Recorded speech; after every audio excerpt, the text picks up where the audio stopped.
ከሌሎች ኢትዮጵያውያን ኃይሎች ጋር የምናደርገውን የትግል አጋርነትና ቅርርብ መልክ ለማስያዝ የአማራ ፋኖ በከፍተኛ ትጋት እየሰራ ነው። አማራ ራሱን እየተከላከለ በትጥቅና በአደረጃጀት ኃይሉን እያጠናከረ ከሌሎች ኢትዮጵያውያን ኃይሎች ጋር ትግሉን አስተባብሮ በድል ለመቋጨት የሚያደርገው ትንቅንቅ እንደተጠበቀ ሆኖ አባባሉም የጠላት ወዳጅ ነው የሚል ነው። ፋኖ ህወሓትና ኤርትራ በሱዳን አንድ ላይ መምከራቸው ሰሞነኛው የቀጠናው አዲስ ቀጠናዊ ፖለቲካዊ ግለት ነው። የቀይ ባህር ፍጥጫ ወደ ምስራቅ አፍሪካ ጦርነት እያደገ መስሏል። የአማራ ፋኖና ህወሓት ከኤርትራ ከሱዳን ኃይሎች ጋር ጥምረት ሊፈጥሩ መሆናቸውና ጥምረታቸውን በቀጠናው ትልቅ የጦርነት ፍንዳታ ሊያስከትል እንደሚችልም እየተነገረ ነው። ዘኢኮኖሚስት የተባለው በለንደን የሚታተመው ዓለም አቀፍ ሳምንታዊ መጽሔት ከሰሞኑ ኢትዮጵያ ወደ ሌላ ጦርነት እያመራች ነው በሚል ይዞት በወጣው ሰፋ ያለ ትንታኔ በአማራ በትግራይና በኤርትራ መካከል አዲስ አደገኛ ውጥረት የሚወልድ ጥምረት መፈጠሩን አትቷል።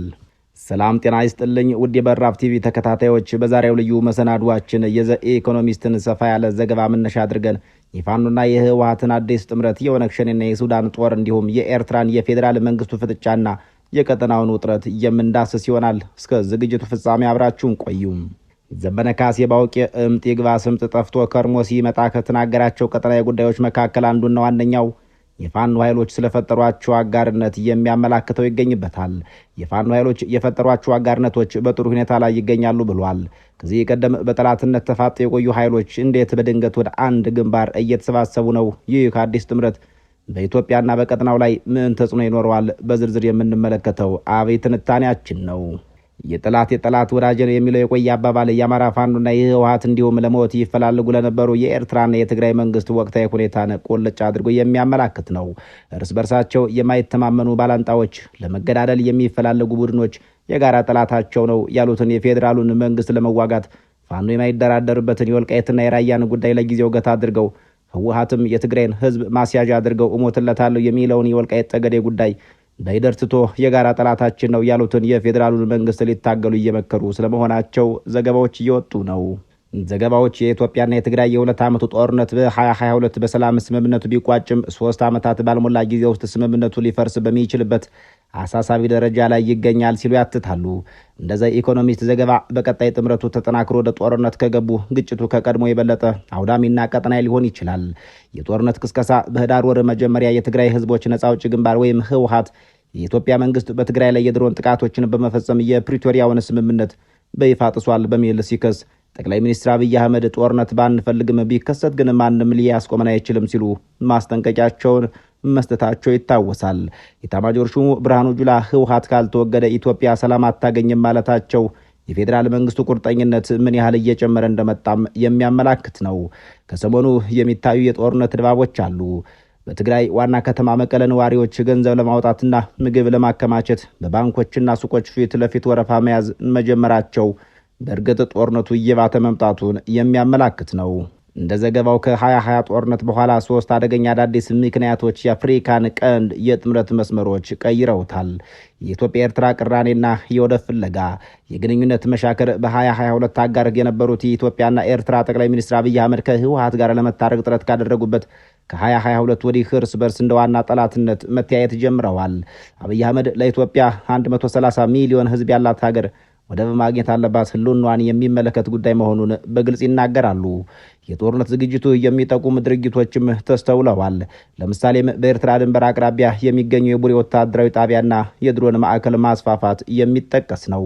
በጠላትነት ተፋጡ የቆዩት ህወሓትና የኤርትራው ፕሬዝዳንት ኢሳያስ አፈወርቂ አሁን ላይ በአብይ አህመድ ስጋት ምክንያት እየተቀራረቡ መጥተዋል። ጽምዶ የሚል አጋርነት ለመፍጠርም ጫፍ ደርሰዋል። በሱዳን ተገናኝተው ይኸውን ስለማውራታቸውም ዘኢኮኖሚስት ዘግቧል። ዘገባው በዛላምበሳ ድንበር ከተማ የኤርትራ ወታደሮችና ኬላዎች መኖራቸውንና የኤርትራ ገንዘብ መዘዋወሩን አመላክቷል። ጦርነት ቢነሳ ኤርትራ ለትግራይ ድጋፍ ልትሰጥ እንደምትችል የሚጠበቅ ነገር ነው። ባለፈው ጦርነት ከኢትዮጵያና ከኤርትራ ጋር በህወሓት ላይ ተዋግተው የነበሩ የአማራ ፋኖ ኃይሎች ከ2016 ዓ.ም ጀምሮ በአብይ አህመድ መንግስት ላይ ግልጽ ጦርነት ውስጥ ገብተዋል። በቅርቡ ፋኖ በምስራቅ አማራ የመንግስት ኃይሎችን ማሸነፉ መንግስትን ያስደነገጠው ጉዳይ ሲሆን ፋኖ ይህንን ያደረገው ከኤርትራና ከህወሓት በሚደረግለት ወታደራዊ ድጋፍ እንደሆነ ሲናገር መክረሙም የሚዘነጋ አይደለም። ዘገባው ይህንን ይበል እንጂ የፋኖ ታጣቂዎች በበኩላቸው ከህወሓት ምንም የሚፈልጉት ነገር እንደሌለ በተለይ ወታደራዊ ድጋፍ እንደማይፈልጉ ሲናገሩ ይደመጣሉ። እንደዚ ኢኮኖሚስት ዘገባ የትግራይ የፋኖ ኃይሎች የኤርትራ አዛዦችና ከኦሮሚያ ክልል የተውጣጡ የሸኔ አባላት በቅርቡ በሱዳን ተገናኝተው የጋራ ወታደራዊ እቅድ ማውጣታቸውንና 4 የተለያዩ ኃይሎችን ያካተተ ጸረ አብይ አህመድ ግንባር እየተፈጠረ መሆኑን አመላክቷል። በጎረቤት ሱዳን እየተካሄደ ያለው የእርስ በርስ ጦርነት በኢትዮጵያና ኤርትራ የውክልና ጦርነት ወይም ፕሮክሲ ዋር እንዲኖር ያደርጋል ሲሉ የሚናገሩት የፖለቲካ ባለሙያው ኤርትራና ህወሓት በሱዳን ያለውን ብሔራዊ ጦር ይደግፋሉም ይላሉ። ኤርትራ የኤስኤፍ አባላትን ታሰለጥናለች። የትግራይ ተዋጊዎች ከኤስኤፍ ጎን ተሰልፈው ተዋግተዋል። የአብይ አህመድ ዋና የውጭ አጋር የሆነችው የተባበሩት አረብ ኤምሬቶች ወይም ዩናይትድ አረብ ኤምሬት ደግሞ ኤስኤፍን የሚዋጋውን ፈጥኖ ደራሽ ኃይሉን ወይም አርኤስኤፍን ትደግፋለች ተብሎም ይጠረጠራል። ከኢትዮጵያ ጋር በታላቁ ግድብ የምትጋጨው ግብጽ ደግሞ ኤስኤፍን የምትደግፍ ሲሆን ከኤርትራ ጋር ግንኙነቷን እያጠናከረች ነው። ግብጽ ለአብይ አህመድ ተቃዋሚዎች የጦር መሳሪያ ልካለች ሲልም ዘገባው ይገልጻል። በአዲስ አበባና በትግራይ ውስጥ ለጊዜውም ቢሆን ለጦርነት የማይቸኩሉ ድምጾች ቢሰሙ ምዕራባውያኑ ዲፕሎማቶች ሰላምን ለማስፈን እየጣሩ እንደሚገኙ አትቷል። ሆኖም በኢትዮጵያ በኤርትራና በአጋሮቻቸው መካከል ድብቅ የውክልና ጦርነት ወይም ኮንቨርት ፕሮክሲ ዋር በእርግጥ ተጀምሯል። ይህ አዲሱ ስብስብ ጥምረት መስመር የአፍሪካ ቀንድ በቅርብ ወደ ትልቅ ቀጠና ጦርነት ሊገባ እንደሚችል አመላካች ነው። ከዚህ ቀደም በጠላትነት ተፋጠው የቆዩ ኃይሎች እንዴት በድንገት ወደ አንድ ግንባር የተሰባሰቡ ነው? ይህ አዲስ ጥምረት በኢትዮጵያና በቀጠናው ላይ ምን ተጽዕኖ ይኖረዋል የሚለውን ወታደራዊ ሚስጥር የዓለም ትኩረት የሳበ ሆኗል። የአማራ ፋኖ በትግራይ ጦርነት ከፌዴራል መንግስቱ ጎን ተሰልፎ ትልቅ ሚና ተጫውቷል። ነገር ግን ከ2023 ዓ.ም ጀምሮ ፋኖ በጠቅላይ ሚኒስትር አብይ አህመድ መንግስት ላይ ግልጽ አመፅ ውስጥ ገብቶ ይገኛል። ይህ ለውጥ በአጭር ጊዜ ውስጥ አሳሳቢ ደረጃ ላይ የደረሰ የቀጠናው ስጋት ነው። ከመስከረም ወር መጨረሻ ላይ ፋኖ በምስራቅ አማራ ድንገተኛ ሰፊ ጥቃት በመሰንዘር የመንግስትን ኃይሎች ማሸነፉን ዘገባው ጠቅሷል። አንድ ስሙ ያልተጠቀሰ የቀድሞ የኢትዮጵያ ባለስልጣን እንደተናገሩት የዚህ ጥቃት ስፋትና ስኬት አዲስ አበባ በድንጋጤ ነቅንቋታል። ይህም የሚያመላክተው ፋኖ ከቀላል ሚሊሻነት አልፎ የመንግስትን ጦር ግልጽ በሆነ ውጊያ መግጠም የሚችል ኃይል መሆኑን ነው። ዘገባው ፋኖ ይህን ያህል ስኬታማ ሊሆን የቻለው ከጎን ከቆሙለት የውጭ ኃይሎች በሚደረግለት ድጋፍ ሊሆን እንደሚችል ይጠቁማል። የሚዲያ ቲፎዞችና የተለያዩ ዘገባዎች እንደሚያመላክቱት ፋኖ በምስራቅ አማራ ውጊያ ሲያካሄድ የትነግና የሻዕቢያ ደጋፊ ሚዲያዎች ድምጻቸውን ከፍ አድርገው ዜናውን አስተላልፈውለታል። ፋኖ ከኤርትራና ከህወሓት እርዳታ አግኝቷል የሚል ጥርጣሬም በግልጽ በዘገባው ተቀምጧል። ይህ ስምምነት ለአማራ ክልል ለመላ ኢትዮጵያ ታላቅ የፖለቲካ ምዕራፍና የፖለቲካ ለውጥ ነው። ፋኖና ህወሓት በተለይ በሰሜኑ ጦርነት ወቅት ተገዳድለዋል። በቀላሉ ሊፋቅ ይችላል ተብሎ የማይገመት ጠባሳ ጥለው እርስ በርሳቸው አልፈዋል። ታዲያ እንዴት ወደ አንድ ግንባር በዚህ ፍጥነት ሊመጡ ቻሉ? ሁለቱም ኃይሎች አሁን ላይ ያላቸው የጋራ ግብና ጠላት የጠቅላይ ሚኒስትር አብይ አህመድ መንግስት ብቻ ነው። ህወሓት በ2022 የተደረሰውን የፕሪቶሪያውን ስምምነት የኢትዮጵያ መንግስት በድሮን ጥቃት መተላለፉን በመግለጽ አብይ አህመድን እንደ ዋና ስጋት መቁጠር ጀምሯል። ፋኖ በበኩሉ የብልጽግና መንግስት የአማራን ህዝብ ጥቅም የሚጎዳ እርምጃ እየወሰደ ነው በሚል በክልሉ ውስጥ ለከፍተኛ አመፅ ተነሳስተዋል። ይህ የጋራ ጠላትነት ታሪካዊ ቅራኔያቸውን ችላ በማለት ለሁለቱም ወገን ጊዜያዊ ስልታዊ ጥቅሞችን እንዲፈጥሩ አድርጓቸዋል። በሱዳን የተደረገው የጦር እቅድ ከሁሉ በላይ ሁለቱ ኃይሎች ፋኖና ህወሓት ግንኙነትን መጠናከሩን የሚያሳይ የሚስጥር ስብሰባ ሲሆን ኤርትራ ካላት ስጋት አንጻር አጋር መፈለጉ አያጠራጥርም። ከትግራይ፣ ከአማራ ፋኖ፣ ከኤርትራና ከኦሮሚያ አማጺ ቡድን ሸኔ የተውጣጡ አዛዦች በቅርቡ በሱዳን ተገናኝተው የጋራ ወታደራዊ እቅድ በእርግጥ አውጥተዋል። ይህ የጥምረት ግንባር የሰሜን ኢትዮጵያን ችግር ብቻ የሚመለከት ሳይሆን 4 ዋና ዋና ወታደራዊ ኃይሎችን ያቀፈና የመላ ኢትዮጵያውያን የፖለቲካ መዋቅር ለመቀየር ያለመ ይመስላል።